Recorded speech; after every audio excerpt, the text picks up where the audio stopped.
అంటే మీరు చెప్తున్నట్టుగా ఇప్పుడు ఇజ్రాయెల్‌కు భారత్ మిత్ర దేశం కాబట్టి ఎప్పటినుంచో చిరకాల బంధం ఉంది కాబట్టి భారతీయుల గురించి ప్రత్యేక శ్రద్ధ ఉంటుందన్నది వాస్తవం.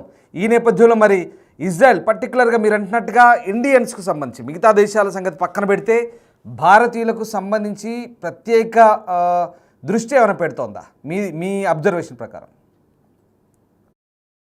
సో ఇజ్రాయెల్‌లో ఎక్కువ శాతం ఈ కేర్ టేకర్‌లో గాని అండ్ మిగతా వాటిలో స్టూడెంట్స్ కూడా చాలా మంది ఇండియన్సే ఉన్నారు. మిగతా కంట్రీస్ కంటే కూడా. సో వీళ్ళందరికీ కూడా ఎప్పటికప్పుడు వాళ్ళ పూర్తి వివరాలు సేకరించడం, వాళ్ళకున్నటువంటి ఫెసిలిటీస్ చెక్ చేయడం జరుగుతుంది. వాళ్ళకి ఎటువంటి ఇబ్బంది ఉన్నా సరే వెంటనే మనం ఈ ఎంబసీకి గాని, పాపులేషన్ అండ్ అథారిటీ వాళ్ళకి మనం ఇన్ఫార్మ్ చేయొచ్చు. వాళ్ళు వెంటనే రెస్పాండ్ అవుతున్నారు. ఎటువంటి ఇబ్బంది ఉన్నా సరే వాళ్ళు రావడం, లేకపోతే వాళ్ళు కావాల్సినటువంటి సమాచారాన్ని అందించడానికి ప్రయత్నిస్తూనే ఉన్నారు ప్రతినిత్యం గూడా. మీరేం పని చేస్తుంటారు అక్కడ? నేను ఇక్కడ ఇజ్రాయెల్‌లో కేర్ గివర్‌గా పనిచేస్తున్నాను. కేర్ గివర్ అంటే ఒక ఓల్డ్ ఏజ్ పర్సన్‌ని కేర్ చేయడం. సో వాస్తవానికి మనాళ్ళు అంటే మన తెలుగు వాళ్ళు పర్టికులర్‌గా భారతీయులు ఓకే. బట్ కన్ఫైన్డ్‌గా మాట్లాడితే మన తెలుగు వాళ్ళకి సంబంధించి ఏ రంగాల్లో అక్కడ వచ్చి పనిచేస్తున్నారు? ఏ రంగాల్లో అక్కడ స్థిరపడ్డ వాళ్ళున్నారు?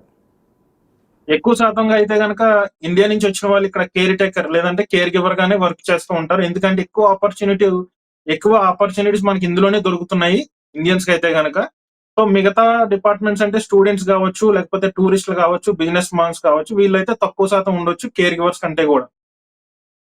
రైట్ రాజు గారు ఒక్కసారి అలాగే లైన్లో ఉండండి. మనం భీకర దాడులు కొనసాగుతున్న వేళ ఇజ్రాయెల్ ఇరాన్కు సంబంధించినటువంటి తాజా అప్డేట్స్ని ఇజ్రాయెల్ నుంచి బిగ్ టీవీ ఎక్స్క్లూజివ్గా ఇజ్రాయెల్ వార్ జోన్ నుంచి ఎక్స్క్లూజివ్గా బిగ్ టీవీ మీకు అందించే ప్రయత్నం చేస్తోంది.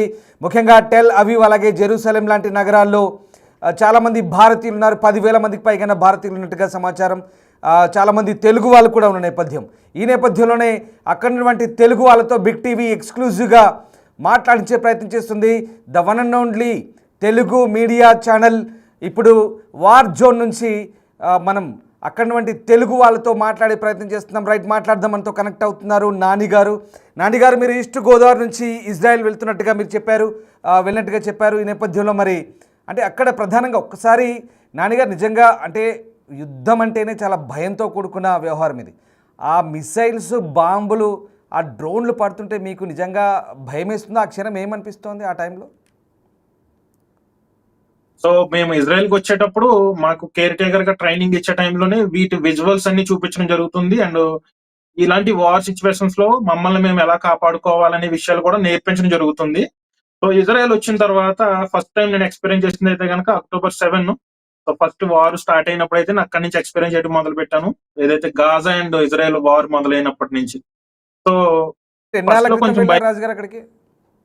నేను 2 ఇయర్స్ నుంచి ఇజ్రాయెల్‌లో వర్క్ చేస్తున్నాను. సో అంటే అక్టోబర్ 7, 2023 కంటే ముందు వెళ్ళారా, తర్వాత వెళ్ళారా మీరు? ముందే వెళ్ళాను. నేను ఆగస్ట్ 14కి రావడం జరిగింది ఇజ్రాయెల్ 2023లో. ఓకే.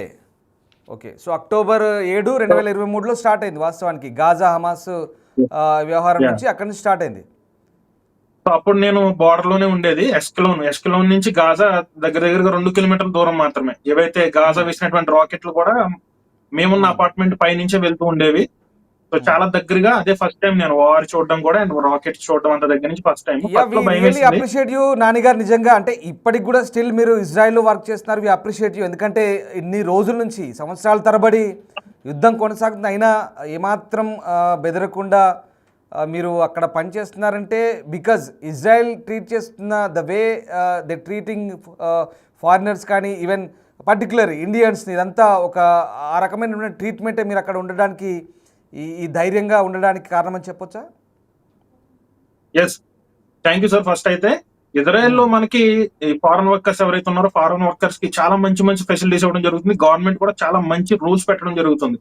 ఎటువంటి చిన్న ఇబ్బంది జరిగినా గానీ, ఈవెన్ హెల్త్ పరంగా గానీ, వార్ పరంగా గానీ ఏమైనా ఇబ్బంది జరిగితే వెంటనే వాళ్ళు రెస్పాండ్ అవ్వడం జరుగుతుంది.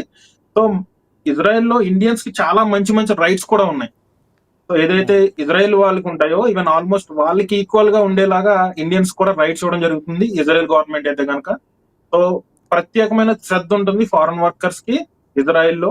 ఏ ఇబ్బంది కలిగినా కానీ మనం వెంటనే కాల్ చేసిన వెంటనే వాళ్ళు రెస్పాండ్ అవ్వడం, దానికి సంబంధించినటువంటి డీటెయిల్స్ మనకు అన్ని దొరికిన తర్వాత మళ్ళీ వాళ్ళు ఫీడ్బ్యాక్ కాల్ కూడా చేస్తారు. సో అసలు మీరు ఉమ్, ఈ విషయం కోసం మీరు కాల్ చేశారు కదా, ఈ విషయం ఇబ్బంది పడుతున్నారని చెప్పారు కదా. సో మీకు అన్ని ఎస్. కరెక్ట్ గా ఉన్నాయా లేదనే ఫీడ్‌బ్యాక్ కాల్ కూడా ఉంటుంది. అలాగే ఈ షిరాజ్, ఇస్ఫహాన్ ఇలాంటి సిటీస్లో కూడా కాస్త ఇబ్బందికరమైన పరిస్థితులే, ముఖ్యంగా అక్కడ స్టూడెంట్స్ ఎవరైతే ఉంటారో ఆ ప్రాంతాల్లో కూడా కాస్త భయాందోళనకు గురవుతున్నట్టుగా చెప్తున్నారు.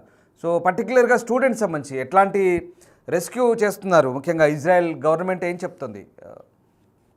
సో ప్రస్తుతానికైతే గనక ఇన్‌స్టిట్యూట్స్ గాని, ఏజెన్సీస్ గాని, స్కూల్స్ అన్ని కూడా క్లోజ్ చేయడం జరిగింది.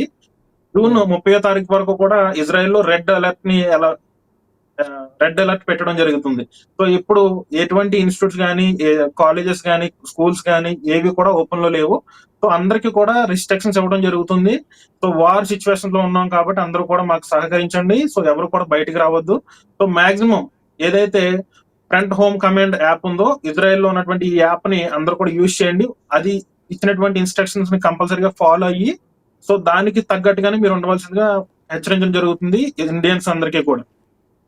ఓకే. అలాగే అంటే పర్టికులర్గా ఆ మిసైల్స్ వచ్చి పడుతున్నప్పుడు ఏ ఏ టైంలో పడుతున్నాయండి? ముఖ్యంగా సరిగ్గా ఎన్ని గంటలకు ఈ దాడులు ప్రారంభం అవుతున్నాయి? అంటే ఈ రెండు వైపుల నుంచి, ఇటు ఇజ్రాయెల్ వేస్తుంది ఇరాన్ పైన, ఇరాన్ ఇజ్రాయెల్ పైన వేస్తుంది. అంటే ఇరాన్ ఇజ్రాయెల్పై అటాక్ చేసినప్పుడు సరిగ్గా ఏ టైంలో మొదలవుతున్నాయి ఆ దాడులని? సో ఇదైతే గనక లాస్ట్ వీక్ గురువారం 2 గంటల నుంచి మొదలైంది. 2 గంటల నుంచి ఉమ్, వాళ్ళు మిసైల్స్ వేయడం మొదలుపెట్టారు. ఇజ్రాయెల్ మీద రాకెట్స్ వేయడం మొదలుపెట్టారు.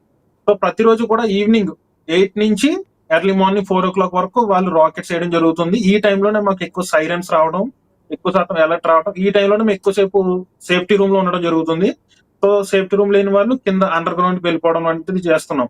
ఎక్కువగా వాళ్ళు స్టార్ట్ చేసేది అయితే కనుక నైట్ టైమే చేస్తున్నారు. డే టైం అయితే కనుక ఎటువంటి సైరన్ సౌండ్స్ లేవు. సో మీరు ఆల్రెడీ చూస్తున్నారు కదా. సో ఇప్పుడు ప్రజెంట్ అయితే నార్మల్ గానే ఉంది. ఉమ్. ఈవినింగ్ 8:00 నుంచి స్టార్ట్ అవుతున్నాయి అలర్ట్స్ గానీ, సైరన్ సౌండ్స్ గానీ. ఆ టైంలోనే ఎక్కువగా వీళ్ళు రాకెట్స్ చేయడం జరుగుతుంది. అంటే పర్టికులర్గా ఇక్కడ ఇరాన్కి వచ్చేసి మాత్రం, ఇరాన్ ఇజ్రాయెల్పై అటాక్ చేసినప్పుడు ఒక పర్టికులర్ ఒక స్ట్రాటజీ ఏం లేదు, సివిలియన్స్ మీద కూడా అటాక్ అవుతుంది. అంటే పౌరుల మీద, సాధారణ పౌరుల మీద కూడా బాంబింగ్ అవుతుంది. కొంతమంది మొన్న చూసాం మనం అపార్ట్మెంట్లో, బెటియామ్ అనే ప్రాంతంలో అపార్ట్మెంట్లపై వేసారు, చాలామంది సివిలియన్స్ కూడా చనిపోయారు.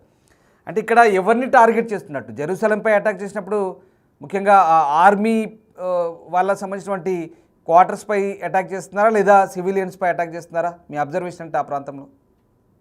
సో ఇజ్రాయెల్ అయితే గనక ఏ దేశంతో యుద్ధం చేసినా కంపల్సరీగా యుద్ధ రీతిని ఫాలో అవుతుంది. ఏదైతే యుఎన్ నిర్ణయించినటువంటి యుద్ధ రీతిని ఫాలో అవడం జరుగుతుంది. బట్ మిగతా దేశాలు అయితే గనక అలా చెయ్యట్లేదు. ఎగ్జాంపుల్ మనం ఇరాన్ తీసుకుంటే గనక ఎప్పుడైనా సరే యుద్ధం జరుగుతున్నప్పుడు ఆర్మీ బేసెస్ ని గానీ అండ్ మిగతా ప్లేసెస్ ని టార్గెట్ చేస్తారు. నార్మల్ గా జరిగేదైతే ఇది. బట్ ఇరాన్ అయితే పర్టికులర్ గా సివిలియన్స్ మీదే, పర్టికులర్ గా యూదుల మీదే వాళ్ళు టార్గెట్ పెట్టడం జరిగింది. ఏదైతే ఇరాన్ తయారు చేస్తున్నటువంటి న్యూక్లియర్ వెపన్స్ కూడా ప్రత్యేకంగా ఇజ్రాయెల్లో ఉన్న యూదుల కోసమే తయారు చేస్తున్నట్టుగా మనకి ఇన్ఫర్మేషన్ రావడం జరిగింది. సో వాళ్ళు కేవలం ఇజ్రాయెల్లో ఉన్న సివిలియన్స్ మీదే ఈ రాకెట్స్ అన్ని కూడా వేయడం జరుగుతుంది. ఉమ్.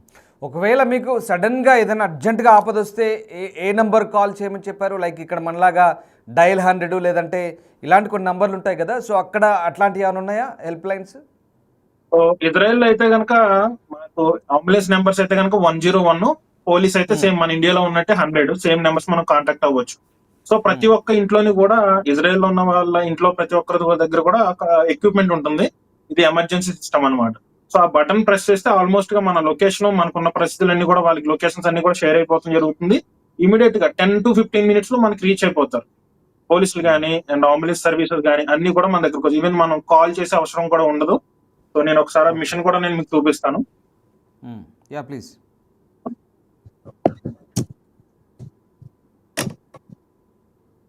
సో మీరు ఇక్కడ చూస్తున్నారు కదా.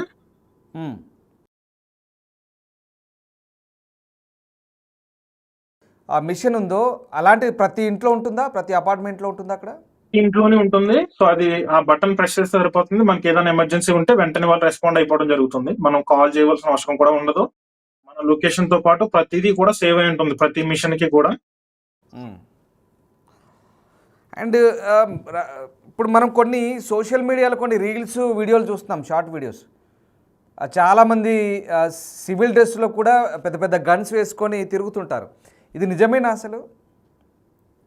ఇజ్రాయెల్లో ఉన్న ప్రతి ఒక్కరు కూడా 18 సంవత్సరాలు నిండిన ప్రతి ఒక్కరు కూడా, ఆ, జెంట్స్ అయితే గనక 3 సంవత్సరాలు, లేడీస్ అయితే గనక 2 ఇయర్స్ కంపల్సరీగా ఆర్మీలో ట్రైనింగ్ తీసుకోవాల్సి ఉంటుంది.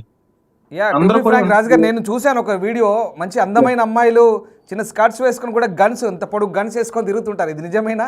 ఇది నేను అంటే చాలా వరకు ఇది ఇలా ఉంటుందా, ఇది ఫేకా నిజమా అని డౌట్ వచ్చింది. మీరు అది జెరూసలంలో ఉన్నారు కాబట్టి. యా సో ఏదైతే మీరు చూసారో ఇవన్నీ కూడా మీరు చూసింది కూడా జెరూసలేంలోనే మక్నయూద మార్కెట్ దగ్గర ఉన్నటువంటి విజువల్స్, మీరు చూసిన వీడియో ఏదైతే ఉందో, సో ఎవరైతే చూసారో వాళ్ళందరూ కూడా యూదులు. సో యూదులందరూ కూడా ఇలానే ఉంటారు ఇక్కడ. సో వాళ్ళు ఎప్పుడు అంటే కూడా వాళ్ళ వెపన్స్ క్యారీ ఎప్పుడు చేస్తూ ఎప్పుడు ఉంటారు. క్యారీ చేస్తూనే ఉంటారా? సాధారణంగా మార్కెట్లకి డ్యూటీ అయిపోయినా కూడా అవి అలా వేసుకొని తిరుగుతూ ఉంటారా?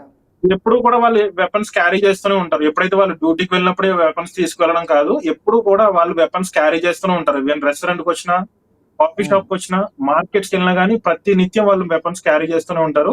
ఇన్ కేస్ ఉమ్, ఏదైనా సిచ్యువేషన్, ఎవరైనా టెర్రరిస్ట్ ఎవరైనా అటాక్ చేసినప్పుడు వాళ్ళని వాళ్ళు కాపాడుకోవడమే కాకుండా సివిలియన్స్ కూడా కాపాడడానికి, వాళ్ళు ప్రొటెక్ట్ చేయడానికి వాళ్ళు క్యారీ చేస్తూ ఉంటారు.